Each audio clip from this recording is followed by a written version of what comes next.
All right, as promised, we're going to talk about law of sines again today.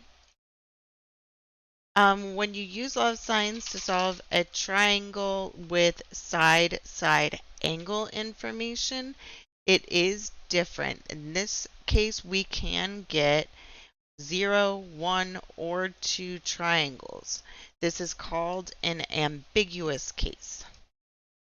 And here's some pictures from your textbook.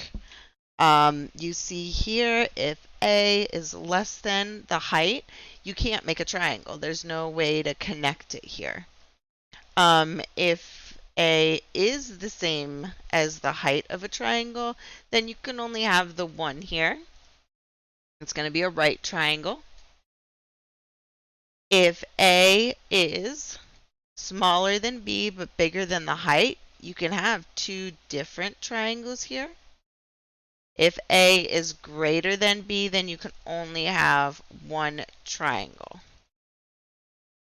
All right. So you see all of this information will help us decide how many triangles we are actually going to have. All right, so here's the steps in order to solve the triangle given to us. You can use the values of sides A, B, and angle A to determine the number of possible triangles. If there's only one possible triangle, then you're just going to use the law of sines to solve for all the unknown information. And then if there are two triangles, you can use the law of sines to find two separate values for angle B, and then you'll use these values to find the different measurements of the two triangles.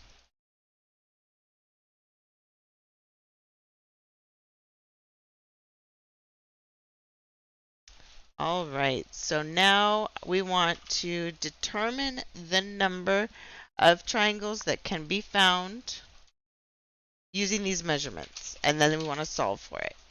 So since B is less than A, so since A is greater than B here, there is only one possible triangle.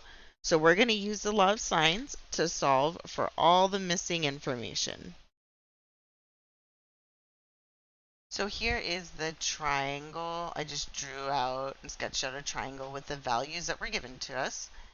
So we have both pieces of A and one piece of B. So that's what we're going to use with the law of sines. So law of sines, the sine of A over A equals the sine of B over B. So A is 28 degrees and A is 49. The sine of angle B is our unknown. We don't know what angle B is. And the side B is 21. Remember, go ahead and cross multiply. And I get 21 sine of 28 degrees equals 49 sine B.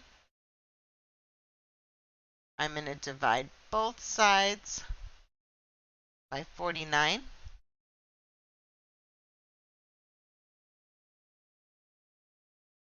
All right, so we have the sine of B equals this whole mess here. I'm going to plug this into the calculator. I'm going to do 21 times the sine of 28. Then I'm going to enter, divided by 49, enter, and I get the sine of B equals 0.2012.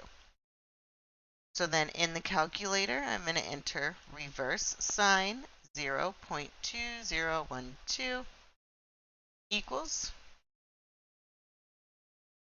and that gives me the degree of 11.6 degrees.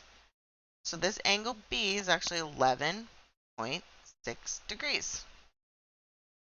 So now I'm just missing angle C and side C. Well, the angle C is really easy. I just do 180 minus 28 minus 11.6. There we go. And that gives us 140.6 So this is 140.4 degrees. All right, so now I can use law of sines one more time to give us that side C here, and we'll have every piece of the triangle we need.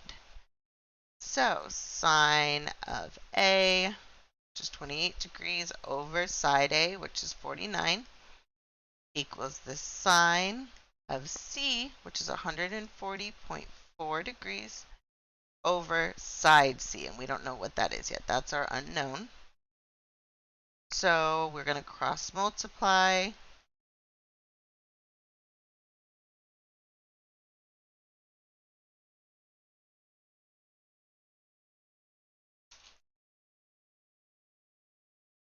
And then divide by sine of C, or yeah, sine of 28 to get C by itself.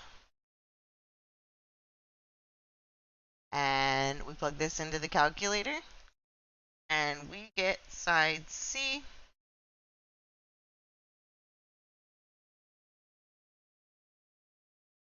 equals 66.5.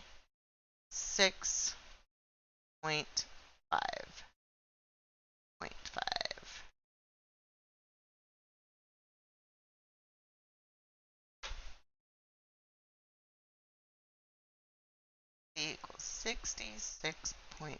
There we go. All right, so that is how we are going to use the law of sines here. Let's check out one more example.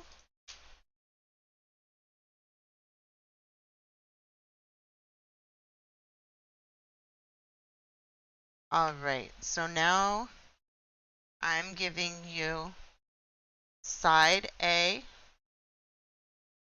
is 6, side B is 9, and the measure of angle A is 54 degrees. All right, if we remember back to the chart, we need to figure out when A is less than B, we need to figure out what it is in relation to the height. So we actually need to know what the height is in order to figure out how many triangles that we're working with. So we remember that the sine of angle A equals your height over your B measurement. Multiply both sides by 9 to get h by itself. Our height equals 9 times the sine of 54.